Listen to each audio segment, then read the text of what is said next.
everybody. Welcome to another edition of SacTown Movie Buffs. Once again, I'm Kier, and this is Jason. And today we're actually going to be doing an interview back in our interview series here. We're actually going to be interviewing the director of a film that we actually reviewed a few months back. The film was called Lights, Camera, Bullshit, and love that title. And so we're actually going to be interviewing that director and just kind of asking him some questions, just in terms of his inspiration for film and then kind of his future projects he's working on. The director's name is Allen Barton, and we'll be bringing him in just a few seconds. And I say, kind of without further ado, let's just get right into it, man. So we'll go ahead and minimize that and bring in Allen Barton, and there he is. Hey, how you doing today, Chad? Oh, no, good. How are you guys doing? Good, man. Just another day in COVID-19, man. Just living the dream. Yeah, exactly. Live from the office, also known as my house. Yes, yeah. Yeah. Well, that's kind of where we all are, and the office is my house. I pretty much I work from home, and then I pretty much just jump on my other computer and do all of our podcasting and YouTube posts and things of that nature. So right. It's a very interesting time that we're living in for sure. So when we first started doing the podcasting and YouTube, we were actually gonna be together and be doing like an interview type with each other and kind of like just getting into debates and that sort of stuff. And what a novel concept, people being in the same room. Yeah. Literally our first show we were together, and that was literally right at the very beginning of COVID. Like literally, like we were both told we were going to be working from home, and we did our first show, and then the world just went crazy afterwards. Yeah, we did one, and things were already getting weird at that point. I remember we didn't really want to shake hands really like we usually do when we hang out, but we just kind of did like the elbow thing. Like, I guess this is what we're supposed to do now, but we were still just like right next to each other. So the new norm. We didn't know the handshake was dead already. Yeah. It's been kind of an interesting and just really, really challenging time, but things are looking up. There's supposedly like 80 different vaccines that are coming out, and they're all like crazy effective and stuff. And I mean, you might be sick for a few days, but at least it works, probably. Yeah, we're all going to have autism in like 20 years, but right. But we'll see how that goes, right? Yeah. Well, like I said, I just had a few quick questions for you, and I'm sure Jason will have some additional questions for you. So, lights, camera, bullshit. First question right out the gate is, man, how'd you come up with that name?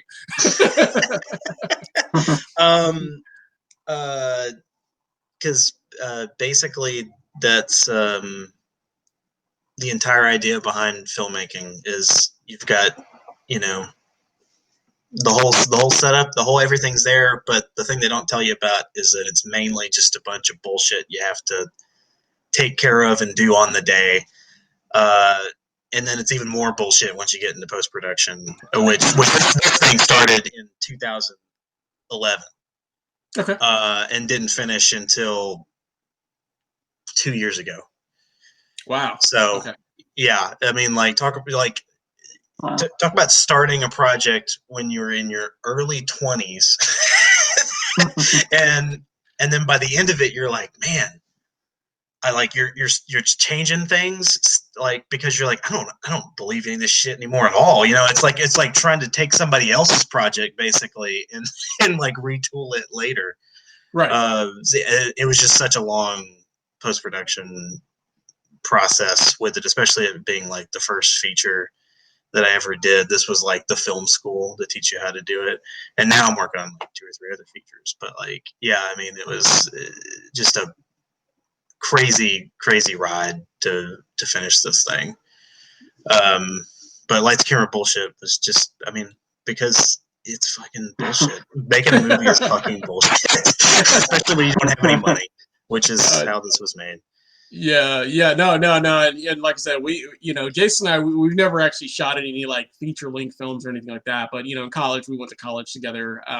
We used to do like just little like short, movies and that sort of stuff, just on like a handheld camera and that sort of stuff. And so, clearly we don't have anything that anything is professional value is what you did. But yeah, it is we definitely know some of the struggles and the challenges and the editing and the shot locations and the challenges with weather and you know what I mean. There's just so many different things that go into the gamut of filmmaking that you just see a finished product and you're like, wow, that's, but you don't see all the blood, sweat, and tears that went into making it over the course of almost a decade, and that sort of stuff. So like the time really, that we were outside shooting for this movie, and one of our grips walks up to this house, and we're outside shooting some of the truck scenes with Don Legend, that character, and he just wanders up to this house, and he gets almost up to the house, and the AD is like, "Hey, where are you going?" And he's like, "This isn't like the bathroom or anything." And they're like, "No, this is somebody's house. Don't go in there." And he turns and looks up the stairs, and there's this guy. He's got the screen door open, and he's just waving like this, and he's got a gun in his hand, and he's like, "Hey, how's it going?" Wow! And we're like, "Holy shit!" So we're like, "God, come here. And then but we were like, we still got to finish the shot. So we go, back to the car, and we get that going, and then about 30 seconds later, cops show up, and we're like, okay, this is what ADs are for. So the AD goes over there and starts talking to the cop, and they're like, I see him talking from across the way. I can't make out what they're saying or anything, but then I just see one of them points, and I look past me, and he's pointing at the slate, the clapper, and I just hear him go, "Oh no, they're fine. They've got the clapper board, man. They're just making they're good. They're good. They're just making a movie." And they're like, "Oh, okay." And they're like, "Yeah, that guy's crazy."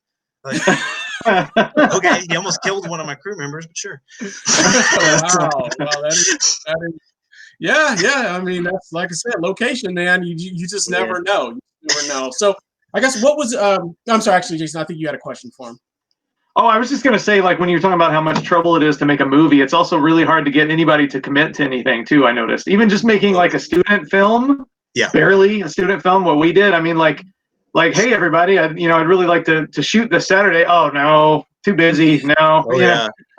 I can't. I want to be in the movie, but I can't make it that day or this day, and then the other person can't make it the other day, and yeah, and I mean, like, props to Eric Tate for being the lead in this, because, like, he's in like every damn scene, and we shot for like 2.5 years. So I mean, not straight or anything, but it's like every few months it'd be like, "Oh, we need to get this." to get the whole crew together, I'm sure was challenging. I mean, because at times there would be 15 or something people on set, especially for the office stuff, because that was actually we went in, took over an entire floor of a building and built the set from scratch. And so that was an endeavor unto itself. And that's actually the reason why The Office goes away at the midway point of the movie, because we shot it the next year, and they were like, "Yeah, we don't want you guys back." Because they were doing something else with the building at that point, like building stuff. I guess we're shooting all remotely now after this. So let's so it's like, we're just burning the building down. And so it wasn't hard. We just went and found a burned out shell of a building. And we're like, all right, this is The Office. Just blow it up. What was your? I guess where did you come up with the concept? Your inspiration for the film in general? Mainly just characters of people that I'd like met out and about making movies or shooting commercials or doing the videography thing. It's like you always run into these, like, the pretentious director guy, or the guy that owns the business, for the videography business, that knows practically nothing about how stuff is made now. And it usually is like a racist monster or two on top of it and everything else, or it's like a sexist piece of shit, or he has like some huge problem that's wrong with him. And it's only because he already owns all the stuff, or happens to have money because his family had money or something. And that's the means of production for filming, is whoever happens to have the gear. I'm just glad now that I don't have to depend on anybody like that. That's a good. Because we have our own studio and stuff that we work out of in downtown Memphis. Well, that's cool. Yeah, you kind of do your own thing. I'm sure that makes a lot easier. So, oh yeah, it took a decade, but we finally built that up. But yeah, I mean, at first it was just like go run around with some, those Canon DSLRs when they were first starting to become a little bit better. Yeah. This I movie feel was like that's shot kind on of what like everybody 7 starts different with is cameras. like the Canon DSLRs. Even like the people I know that do like podcasting and like video, like on the scene, they kind of start with those as well. So yeah. Oh yeah, totally. And I mean, now we've got the cinema cameras and all that other stuff. So it's just like thinking back to this movie is like, yeah, it's like charming. Sometimes we actually, some of it we did shoot, I think, on VHS, like for the Abraham Lincoln thing. I think we did the part where he's wandering around through the museum or whatever. Right. I think we shot that on VHS. So yeah, there's like 7 different cameras that were in this film and like matching all of them. It took a colorist like months just to work through matching all the cameras. Yeah. So you mentioned the Memphis film scene a little bit there. Like I was wondering, what is it like there? What is it like? Because I mean, Hollywood's one thing, New York's one thing. Like I love Memphis. I've never lived there or anything, but I love going there every once in a while. And what's the film scene like there? I mean, right now it's nothing, but I mean, well, yeah. Normally it's a little bit more happening. I mean, it's interesting. Everything kind of revolves around the fact that we have this festival here that's like consistently recognized as like a really, kind of top tier festival. And so everything kind of circles around that. Everybody's always trying to like make their stuff in order. I don't know what best way to put it. It's almost like your school year is during like the winter into the summer, so that you can submit it for that festival, and then hopefully that carries you through into the other festivals around here, and then you can kind of like spiral out from there and gain some notoriety. But I mean, there's tons of crazy, different, very wildly different filmmakers that are working in town, and I'm sure it's that way in every. Yeah, I mean, yeah, even here in Sacramento, I've seen a lot of different people that are, because now that we're starting to get a little bit of traction, we're getting people pitching and stuff all the time, and some of them are local, and you're like, wow, that's quite interesting. So I will get back to you at some point, but that is very interesting. So now I completely understand the different dynamics of the films and stuff like that. And then I know you're talking about the submission to the film festivals. I found out the hard way that a lot of times you have to even pay to even get your stuff submitted into the film festivals. I was like, oh wow, yeah. And the best advice I've heard is just do your research on the festival before you submit, because there are just certain movies they're just not going to take. They have no interest in them. And it's a crazy $40-$50, and then they don't even take your film. Yeah, exactly. Yeah. It's a wild, ridiculous way to try to get your movie out there, because it's obviously made for people with a lot of money, and so if you can afford to go through and spend $5,000 on festival fees, then because you can enter in hundreds of festivals, you know what I mean, and I'm sure if you enter in enough of them, you're going to get recognized, or you're going to get something from one of them. But it's just a case of having to shell out, like you said, $40, $50, $100 just for the festival, and then how many times do you do that? And I was looking myself just at some of the different, there's a lot of web series festivals that also usually link with film festivals as well. And I'm like, what? I was like, pay for it. I was like, oh, so that's how they work. I'm like, well, I guess that's how they give their grand prize of $5,000 or whatever, so that everybody just kind of puts into a pot, and then whoever the winner is gets the reward kind of thing. So and it also has to pay for the actual infrastructure of the festival of whoever's running it. They usually have 3 or 4 actual employees or something, and so especially in these mid-tier to upper tier festivals, that's how they are able to operate all year long, is by charging $50 a head for every filmmaker to submit to it. Well, but I guess if you want to get yourself recognized and get exposure, because otherwise it's like, where do you got to get picked up somewhere. You gotta get your stuff out there, and that's kind of really the only way you're going to be able to make it. So it's kind of twofold, I guess, in that sense. So right. Jason, you had some other questions? Yeah, I was wondering, like, who were some of your filmmaking influences? Because I definitely caught a few watching your movie. Yeah. No, I mean, I didn't mean that in a negative. I'm just saying, like, no. Yeah. I was just sitting there thinking about it, and I was like, who is it? I mean, I don't know. It's changed so much since I started making this. Yeah. I mean, like, Lynch is always one of those that sticks with you. Cronenberg, Ridley Scott, sometimes, not recently, Sometimes. but he's been pretty shoddy recently. Right. Oh shit, what's his name? The guy who did Her.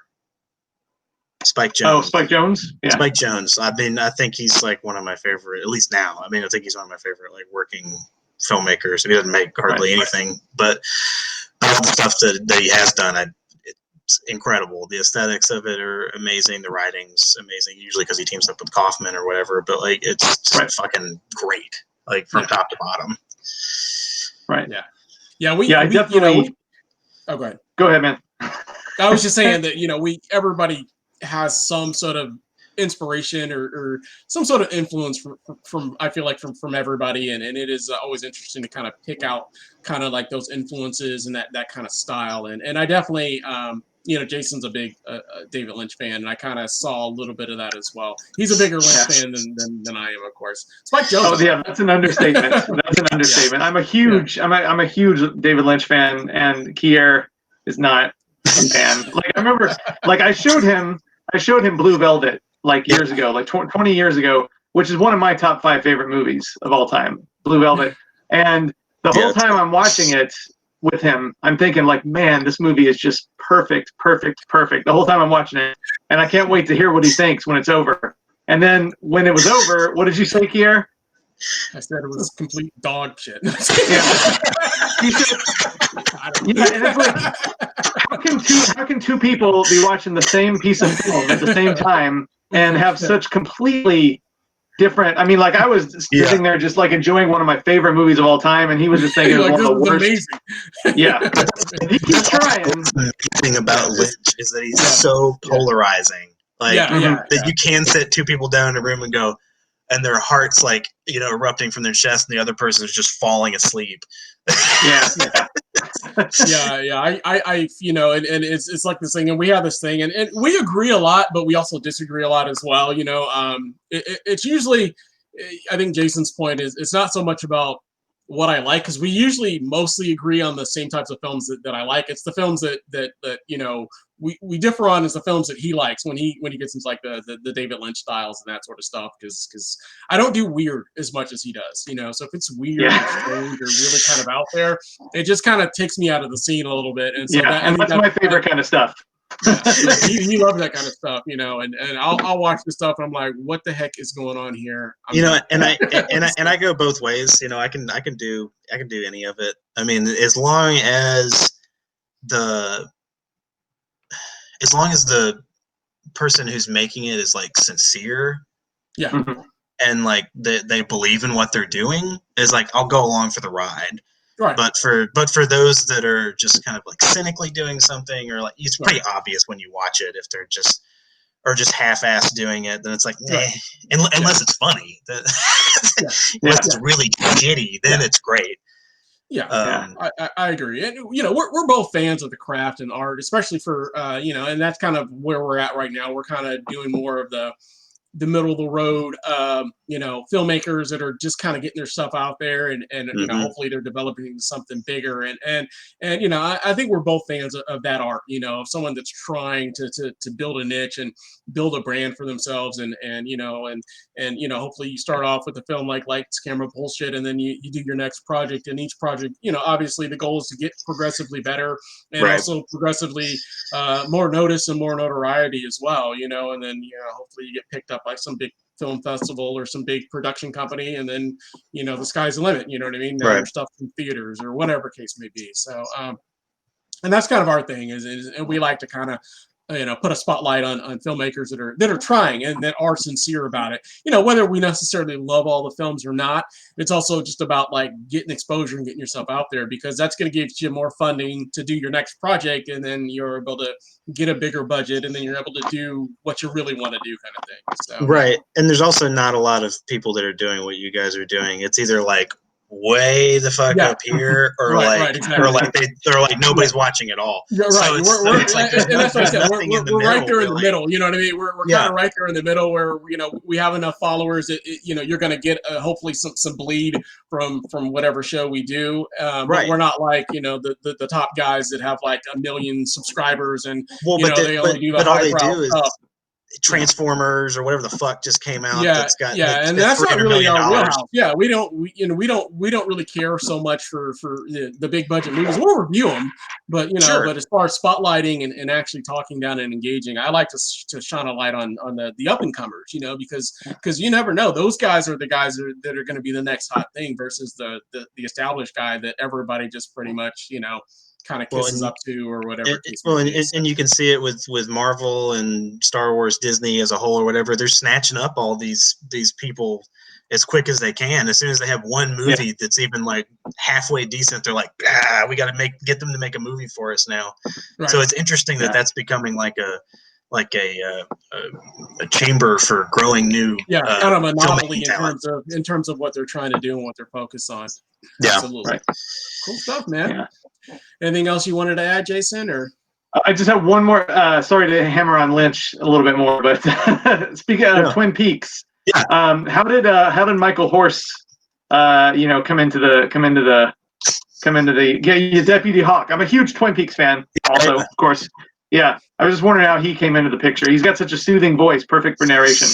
He is perfect for narration. My friend Sam Baer made a film. We actually kind of made feature films around the same time. And he made his in Connecticut. It's called I Filmed Your Death. I think it's done. I'm not sure. But Michael Horse was in the film. And I remember I was getting ready to finish Lights, Camera, Bullshit just a couple years ago. And he had come to town for an I Filmed Your Death screening, and we talked for a second. And I was like, Sam, what do you think he would like do some narration? Because I need to like kind of, there's a couple little things I need to do to string the movie together. And I also just like the idea of the narration too. And I just love his voice. And he was like, yeah, I'll tell you how to get in touch with him. It's like, but you're going to have to, ask him. I'm not going to ask him for you, kind of thing. And I was like, okay, it's like, cause he did the same kind of roundabout thing in order to like ask him to be in this. And so I did it and sent him a message, and he just calls me like out of the blue one day. I'm just at work, and he just calls me. He's like, hey, Chad. I was like, yeah. He's like, this is Michael Horse. And I was like, okay. He's like, so you want to do this narration stuff? I was like, yeah. He's like, cool. Can you get out to San Francisco? I was like, yeah, I guess I could figure out a way to get out to San Francisco. And he's like, okay, because we could just do it at my house. And like I kept thinking, like at some point the topic of like money or something would come up, and he never said anything. He was I just love helping out filmmakers and stuff. And I was like, okay. And he's like, well, I'll see you soon. I was like, okay. And hang up the phone. We're like, crazy. He's going to be in the movie and he just doesn't want anything for it. And then I like coordinated with my friends who lived in Los Angeles. We drove up Highway 1 or whatever to get up there. And then we just like show up at his house overlooking, the bay or whatever. And he's just cool as shit. He was filming Call of the Wild with Harrison Ford at the time. Yeah. And he kept talking about that and filming with CGI wolves and stuff, and he was laughing about that. And I don't know, it was very surreal sitting there with a microphone in front of him in his den where he does his artwork and stuff too, and him asking me questions about intention but I like, behind the lines, and but I'm kind of like starstruck too much at times to want to So I had all my stuff, my notes and stuff written out so I could remember what to say when he asked those questions. But I almost couldn't even do that because I mean, like I love Twin Peaks too, and like he was always a really like fun character to me as well, and it was great to see him come back for season 3, and then this happens like not long after that, and I'm like, what? This is crazy. And we got a little interview with him, and the interview's on the Blu-ray if people want to buy the Blu-ray on the website. Cool stuff, man. Cool stuff. Nice. Yeah. Well, plug. Yeah. What's the website again? It's pianomanpictures.com.